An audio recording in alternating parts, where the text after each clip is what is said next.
Tonight on Inside Story, lust, adultery and attempted murder. It was a funny thing to face up to. This is how you're going to die. Two husbands betrayed. It was a pre-planned attack. Get off it! We've called the police! She wanted her husband dead. If I don't make it, look after the kids. Two families shattered by scheming wives and their lethal lovers. Who did the actual stabbing? I don't know. It was a sexually charged, dangerously obsessive affair. It was full on. A shot in the dark. You killed the wrong person! A knife in the back.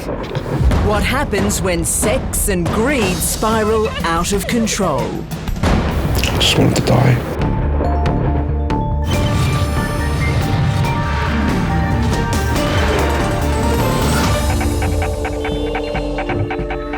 Hello, I'm Layla McKinnon. Welcome to Inside Story.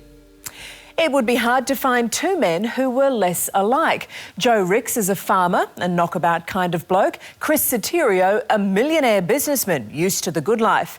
But there were some striking similarities. They were loving husbands, devoted fathers. And in both cases, someone wanted them dead. Someone very close to home. Two couples, married and very much in love. Or so it seemed.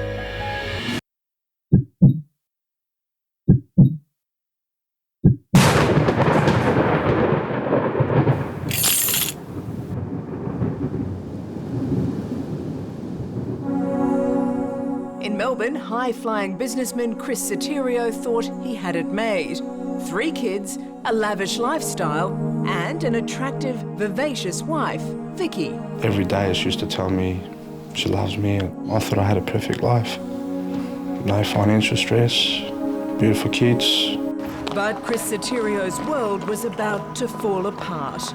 Chris didn't know it, but Vicky was having a passionate affair and she wanted him dead. I tried to protect Vicky and I just yelled out, "Run, I love you. If I don't make it, look after the kids."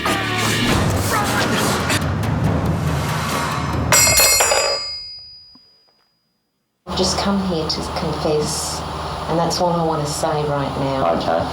This is a story about greed, betrayal and crazy obsession. And the evil, adulterous women you'll meet tonight, Vicky Soterio and Andrea Ricks, both had a seemingly insatiable lust for their lethal lovers. The whole neighbourhood knew. How did they know? How? Well, they knew. He was there nearly every single day. No other man exists in my eyes ever. For Vicky Soterio, it was an obsession that spiralled wildly out of control. I love you, Ari. Public sex, very private tattoos, and strangest of all, the double grave plot she bought with her lover, Ari Dimitrakis. Have you ever seen anything like that before? No, never. Very obsessive, passionate, bizarre. Well, I suggest to you that you are in fact obsessed with Vicky. I'm not obsessed. But Ari was just as obsessed with Vicky. So obsessed, he was willing to do anything for his lover. Even kill. He then stabbed him 6 times to the body and once across the throat in an attempt to murder him. No way. I'd never do another to anybody. Out in the bush, Joe Ricks also thought he was living the good life with wife Andrea and the kids. Happy times. We had a lot of happy times. We did. Push, here, Jimmy. Here, Jimmy. Go I back. wanted to be with her for the rest of my life, yeah. But, as we'll discover later, his scheming wife was also having a secret affair. And Andrea and her lover decide Joe must die.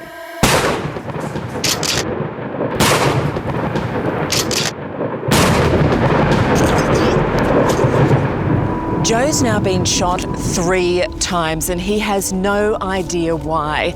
Imagine the pain and fear. Joe's being hunted and all he can do is keep running. Yeah, I did. I thought I was going to die. I did. It was a funny thing to face up to. There and then, I just had to, it was like, well, Joe, you're going to die here. This is how you're going to die. From the day they wed, Chris Soterio and his wife Vicky seemed the perfect match. For 16 years, they enjoyed an apparently loving partnership. I do remember the day as if it was yesterday. It was the happiest day of my life. Such a long story. But Chris, a wealthy civil engineer, would discover Vicky wasn't the devoted partner he thought she was. When did you organise it? When did I organise it? And their happy marriage was a sham. Every day she used to tell me she loves me and to death do us apart. Little did he know it, but that solemn wedding vow, till death us do part, would very nearly become a chilling epitaph for Chris Soterio.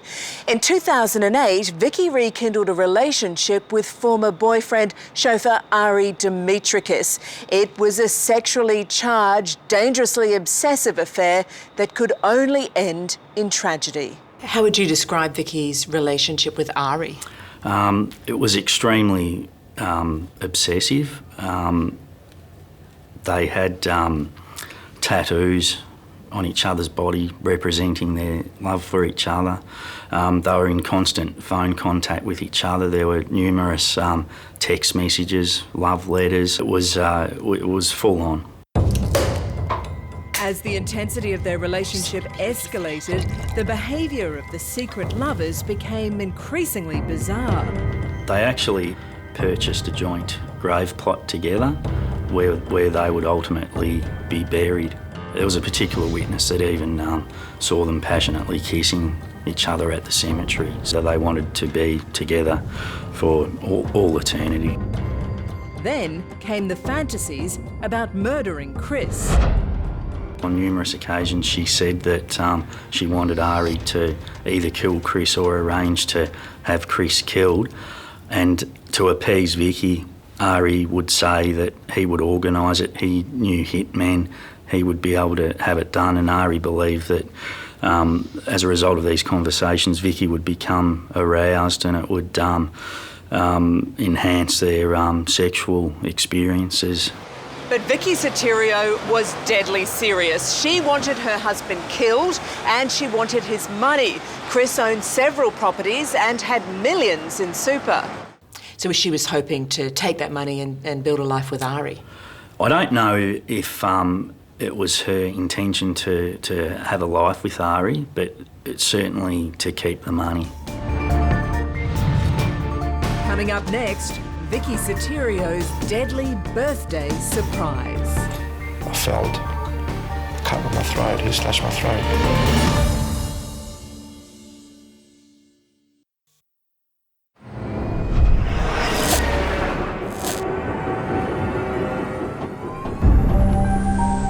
By early 2010, Vicky Soterio had convinced Ari Dimitrakis to murder her husband. They decided to kill Chris on his 44th birthday, January 2nd. Sometime that day, Vicky met Ari in a park and gave him the murder weapon, a knife. It's all set up. Meanwhile, Vicky played the loving wife, giving Chris a touching birthday card. My darling husband, Chris, wishing you all the best with everything you wish for. Thank you for loving me so much. Your wife who adores you. Then Vicky told Chris she had something else in store, a special birthday surprise. She said, "Get ready, we're going out." I said, "Oh, are we?" She wouldn't tell me where we're going. She wouldn't tell me who was going to be there. The couple set off for a Fitzroy restaurant where Vicky had organised a lavish dinner with friends. Unusually for her, she insisted on driving, parking in a secluded side street. And I said to her, "Why are you parking here?" And she said, "I always park here when I come out with the girls." Come on, hurry up. We're running late. Alpha Oozary was a regular haunt for Chris and Vicky Soterio, and with 5 friends, they celebrated in style, eating, dancing, drinking. Although Vicky did leave the restaurant at one stage during the night. She was missing for at least 20 minutes, and we believe it's possible that she could have met up with Ari. There was enough time for her to show Ari where their car was parked and plenty of time for her to get back. It was a great night. Good food, good wine, lots of dancing. At the end of the night, the revellers decide to kick on. CCTV footage shows Chris and Vicky walking back to their car, bound for a city bar. Or so Chris thought. And I noticed a guy crouching near our car. And I asked her, is he breaking into our car? And she was very quickly to respond, no, I don't think it's our car. It's the car behind. And again, I didn't think anything of it because I was about 200 yards away. We approached the car and I'm just looking at this guy before I even had a chance to lift my head because he was still sitting on the curb there. I felt a cut on my throat. He slashed my throat. I tried to protect Vicky and I just yelled out, run, I love you. If I don't make it, look after the kids. And then he picked up the knife and he just came on top of me and started stabbing my torso, the front, the back.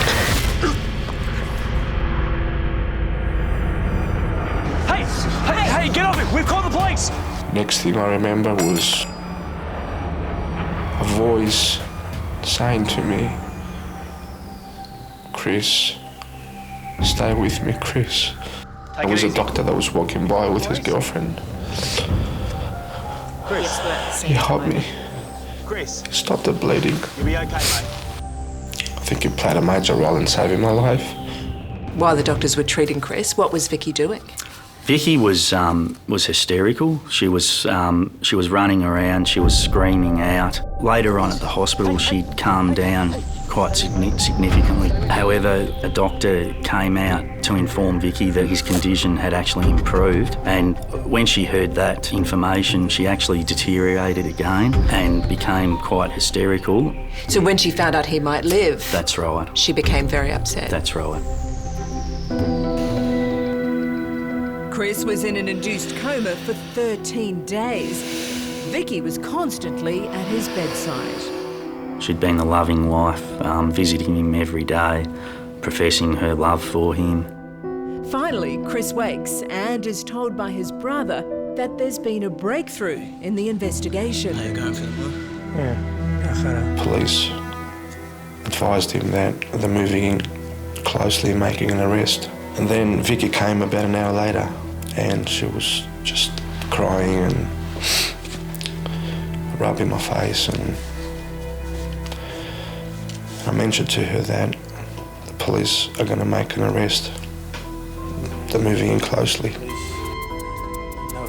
And I noticed that she went pale in the face.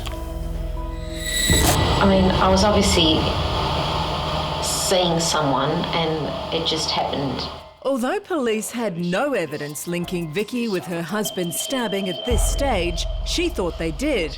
And out of the blue, she confesses to detectives of her affair with Ari, and also to being involved in planning the attack. Look, I've just come here to say that Ari and I organised it, and that's all I want to say.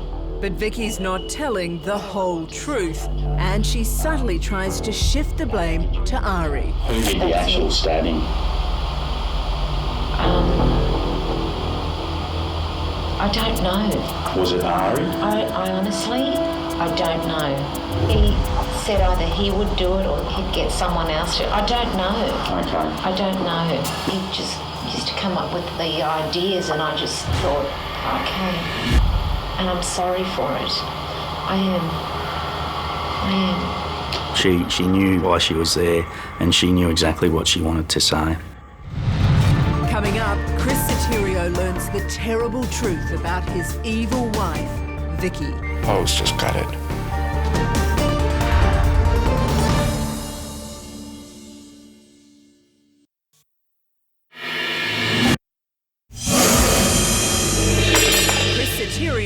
has been savagely knifed by an unknown man on his 44th birthday. His wife Vicky has admitted she was involved in the crime with her lover Ari. But he denies anything to do with the stabbing, or indeed the affair.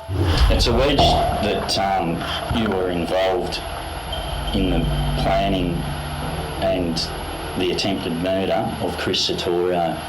What do you know about that? Nothing at all. Do you know Chris Sartorio? I know of the name. How do you know the name? I know his wife, actually. Okay, and who was his wife? Just a lady by the name of Vicky. Okay. And how do you know Vicky? Just old friends from way back. How often do you see Vicky? I've seen her for a while. We sort of stopped seeing each other for a while. But in fact, Ari was seen outside the Soterios' house almost daily. And Vicky was telling police the only person who didn't know about her affair with him was her unsuspecting husband, Chris. The whole neighbourhood knew. How did they know? How? Well, they knew. He was there nearly every single day for like 2 months. There's a friend of mine there. Finally, Ari admits to the affair, but still denies having anything to do with the stabbing. I put it to you that you were in love with Vicky Sartorio and wanted Chris Sartorio dead so you could be with her. No. Why are you smiling? Because we'd actually spoken about us leaving each other's partners. It's alleged that you and Vicky Sartorio planned to murder Chris Sartorio. No way. I've done a lot of crazy things in my life. But police soon have the evidence to take the smile off Ari's face. Traces of Chris Soterio's blood found in the car he was driving that night. Ari is charged with attempted murder, and initially Vicky does her best to make sure he's found guilty. Why did you want Chris dead? Well, to be honest, I didn't really. He kept forcing me. He just kept mentioning it, and I just thought, yeah, all right. It was basically like that. Can you explain why?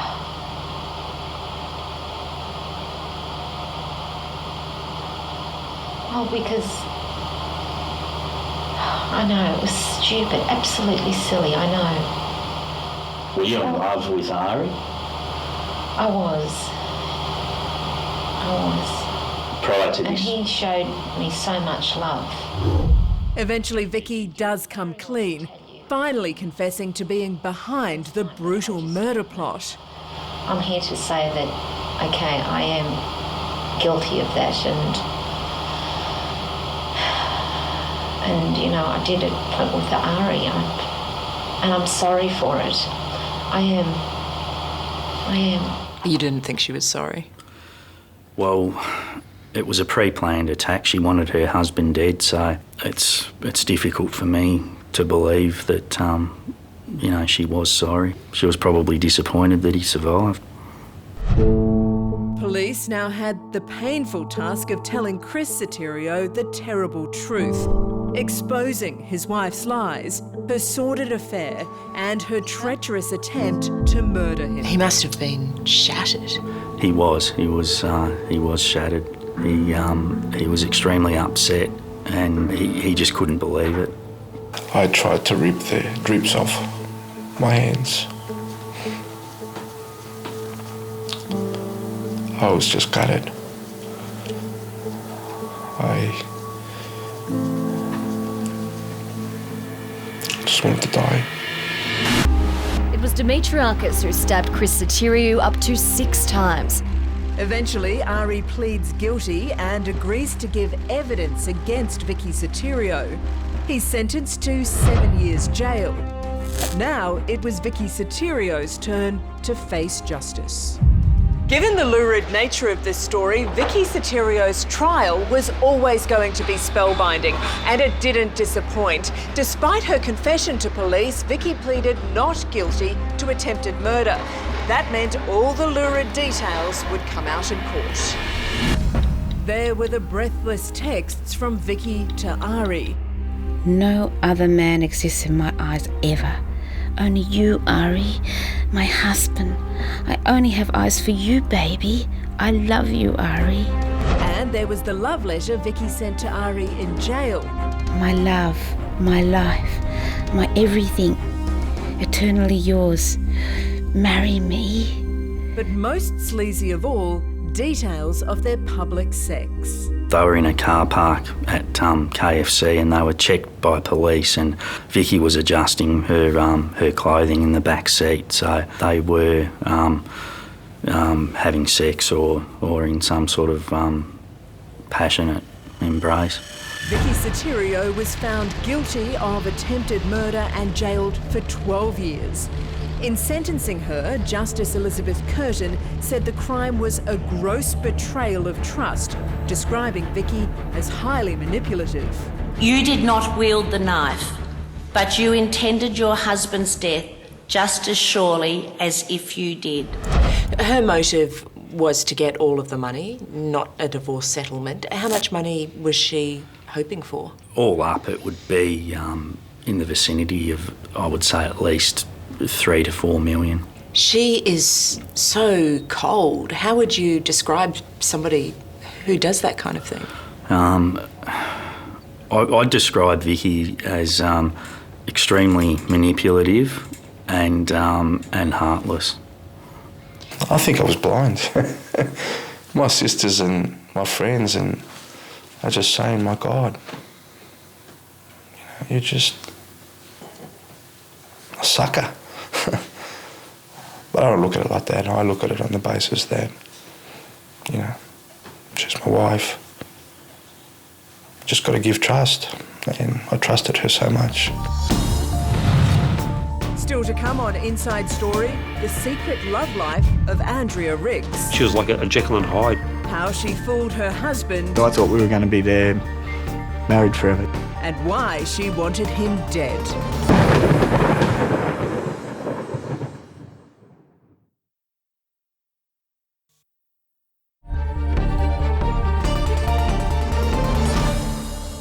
Like Chris Sotirio, Joe Ricks thought he had it all. A loving wife, 3 healthy kids, a comfortable life in the country.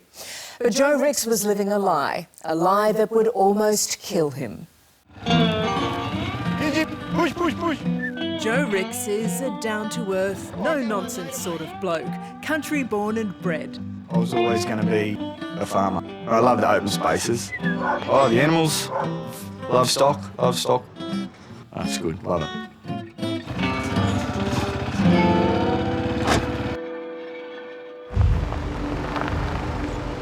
But Joe's ideal existence very nearly ended one moonless night on his isolated property near Parkes in the central west of New South Wales.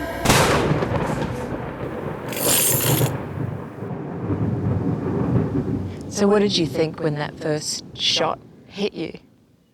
I didn't know what to think. I thought my keys had exploded in my hand. I looked up and I seen the form of a person coming out from behind the tree just there. What are you doing? You killed the wrong person. I knew I had to get out of there pretty quick.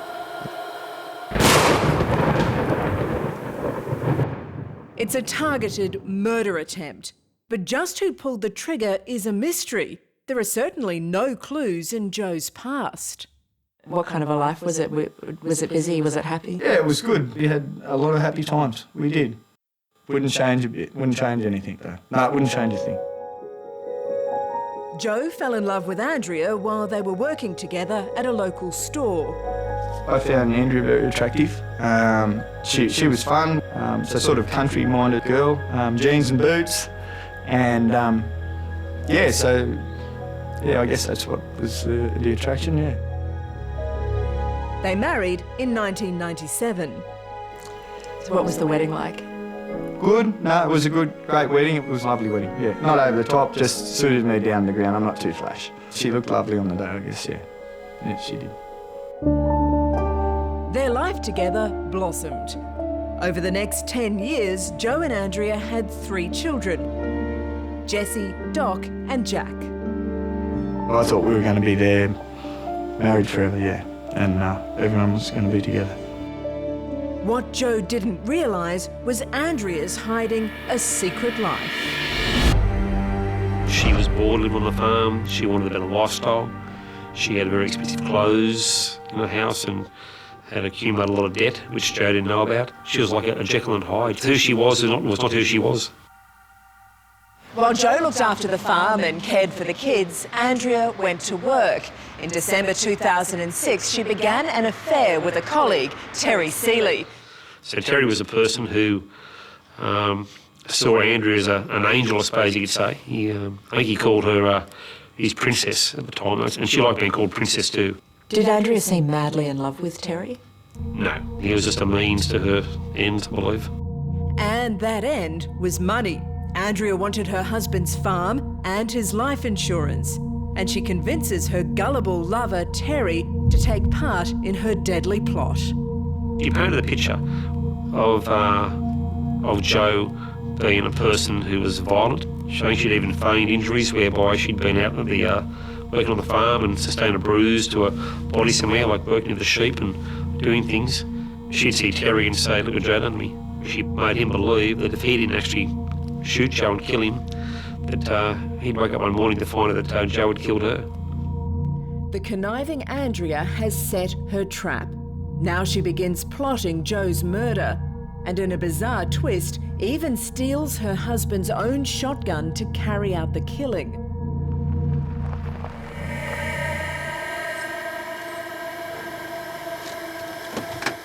It's a dark, still autumn night, and as Joe arrives back at the farmhouse, Terry Seeley is waiting.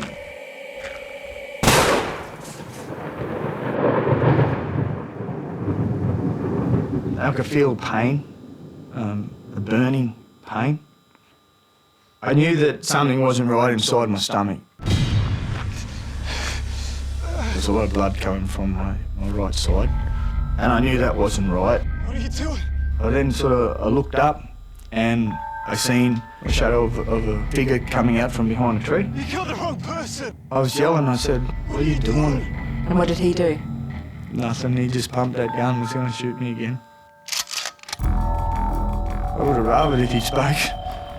Probably told me something, but he didn't. No, he was just there to kill me.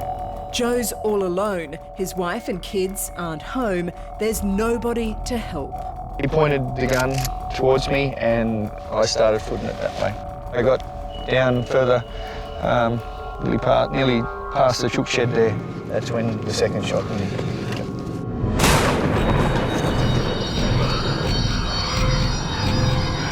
And that's when he shot me in the back. It just felt like 100 wasps just hitting me in the back all at once. And I kept running. He's fired 2 rounds at Joe, but Terry Seeley has 23 cartridges left. How far did you make it past the gate before he tried to shoot you? Oh, well, I got probably about another 50 metres and he fired a third shot. Hit me in the back of the head, but it didn't penetrate the skin. So that was a sort of a first bit of hope. That gave me a bit of hope that I was making some distance between us. I just kept going best I could.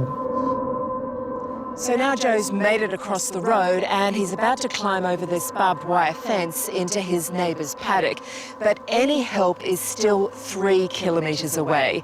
He's crippled by pain. He can hardly walk. And then he hears the gunman's car. He's coming after him and he thinks this is the end. I thought I'm going to die. I didn't know why. I just thought this is how I'm going to die. And what did you think of when you thought you were dying? I thought of my family. Thought of my wife, my kids. That I'd never see them again. Then a glimmer of hope in the distance, lights from his neighbour's farmhouse. It was dark everywhere, but if I could just keep going and try and get some cover somewhere. Finally, almost an hour after he was ambushed, Joe is just about to reach his neighbour's house. He's bleeding and he's in terrible pain. By now, it's only adrenaline carrying him those final few steps to what he hopes will be safety and survival. Help! What do you think you looked like when you came through that door? I'll always remember the look on their kids, on their children's faces. Without them seeing blood or injuries, the terror on my face would have been enough for them to know that something was dreadfully wrong.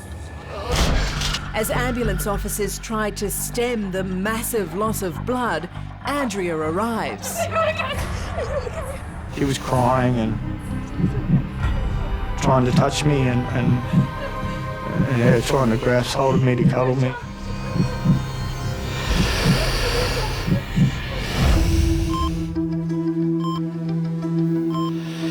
Against the odds, Joe survived. His wounds are shocking and he's in an induced coma.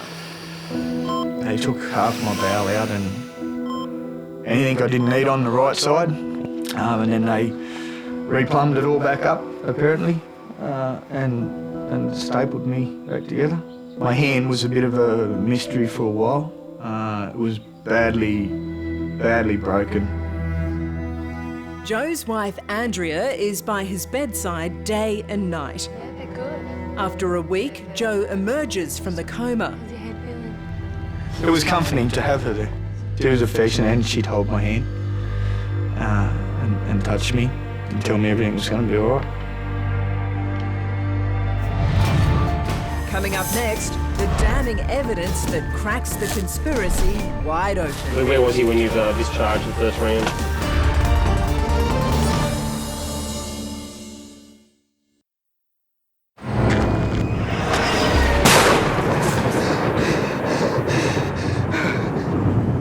While Andrea Ricks was playing the loving wife, police already suspected her involvement in the shooting of her husband, and they interviewed Joe at the first opportunity. I only just got conscious yesterday. Became conscious yesterday. I've been in the coma. Are you able to give us any reason about what has occurred? No. No. You have any idea? No.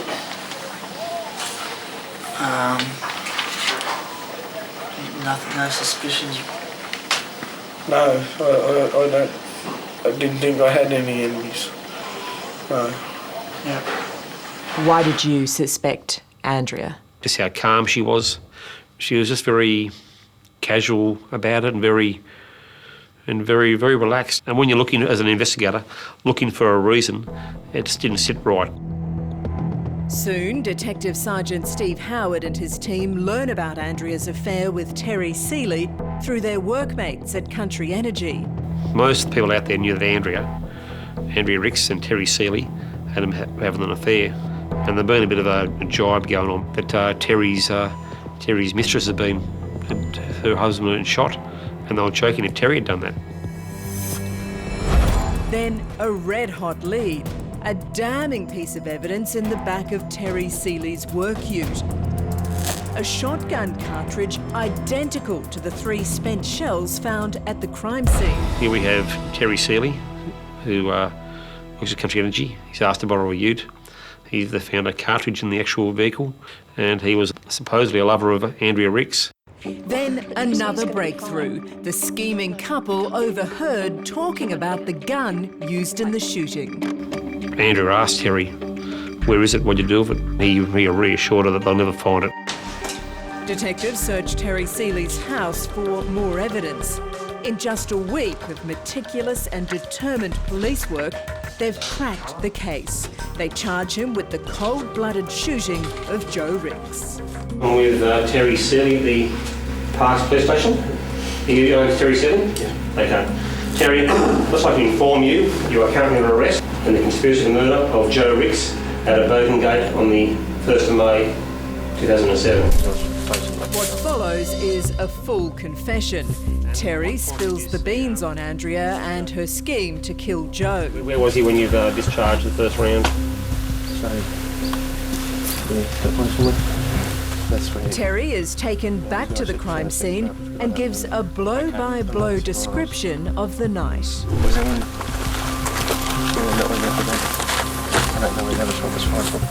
He tells police everything. Okay, was he running or was he limping or how was he going? Down to a tree, I just don't know which one now I'm looking at. Seeley also directs police divers to where he dumped the shotgun. Okay, so sort of butt first, or barrel first out of the water? I'm sure he was relieved to tell his side of the story. His family and friends who he spoke to had said they'd known him all his life. He'd never been involved in a fight, and he never fired a shotgun until this night. And here he was shooting a person and lying and trying to create alibis. It was a total alien world to what he was used to. Andrea is completely unaware Terry's been arrested when she's summoned by police for an interview. I've just got to go have a quick chat with the police, okay? I'll be back before you know it. What was that last goodbye like when Andrea left to go to the police station? It was a loving goodbye. Yep, she gave me a kiss and touched my arm and hand and said she'll be back. Won't take long, I'll be back before you know it. Love you. But Andrea never came back. 8 days after the shooting, 8 days after she began her bedside charade, Andrea Ricks is arrested and charged. Just to let you know that you're under arrest in relation to conspiracy to murder against Joe that happened on the 1st of May 2007. You understand conspiracy? Not really, I'm a bit thrown apart by the whole thing. How did she react to being arrested? It's very cold. Andrea, I would say, you're one of the most cold-hearted people I've ever met in my life. There's no remorse towards Joe. The only remorse was that they hadn't succeeded in killing him. He's been totally oblivious to his wife's secret all along. Now Joe Ricks finally learns of her murderous plot. Everything just changed. I had to stop. I just had to stop loving somebody just like that. It sounds like you felt crushed. I was devastated, yeah. I lay there for hours, lay there for nights, just thinking about how she put on a good show. It made me question everything, not just from when I was shot, from prior to that, to my marriage, to what was real and what wasn't real. Terry Seeley's confession has sealed the fate of his lover, Andrea Ricks. The police evidence is overwhelming, but that doesn't make the trial any easier for Joe. What was she like during the trial? I made eye contact a couple of times. She was cranky. She was angry inside. She was... If looks could kill, yeah. In the end, thanks to the outstanding work of the New South Wales Police, Andrea sentenced to 8 years jail, Terry Seeley to 5.5 years. Do you ever think about him and why he did it? They tell me he was led round by his manhood. I would have preferred it if she went for a model or something. It might have seemed half worthwhile. What questions would you like to have been able to ask Andrea? Why? Initially, I'd like to ask her why she would do it to me, to start with. Why she would feel that she'd do it to our children. And whether it was worth it. Now, was it worth it? Coming up, the aftermath. How the survivors face their demons. I will trust people again, absolutely I will.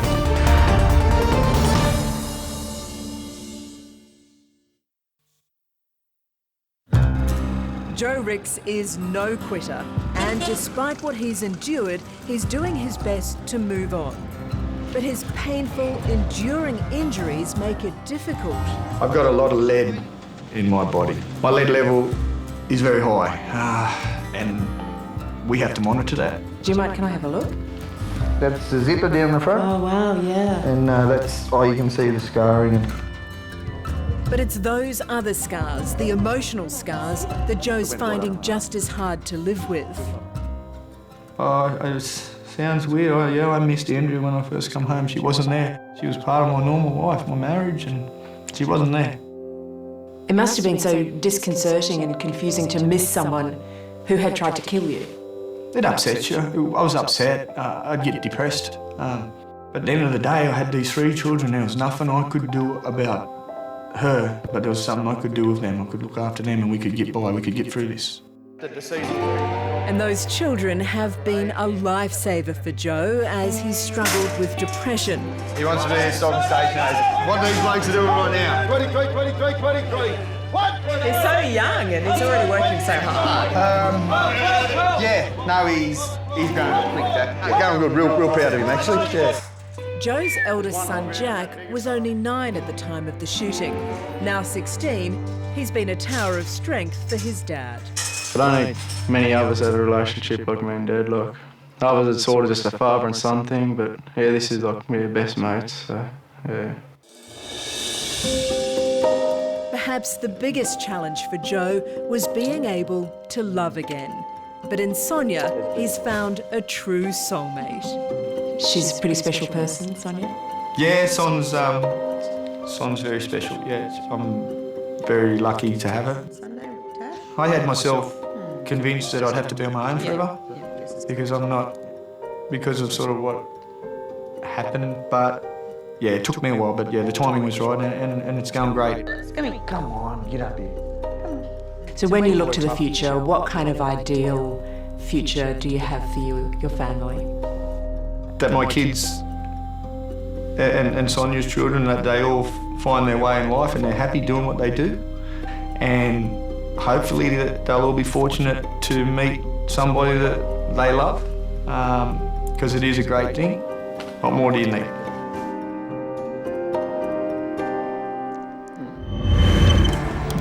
Back in Melbourne, Chris Sotirio is trying to move on too. In one frenzied moment, his life was changed forever, but he's getting there, bit by bit. I'm pleased it's all over, and focus on the kids now, start rebuilding our lives, and we move on. Not only were his wounds shocking, Chris also fell into a deep depression after the attack. But he's using his experience to help others and plans to set up a refuge for victims of crime. He knows just what they're going through. I want to leave a legacy behind and I want to make a difference. And I will trust people again, absolutely I will.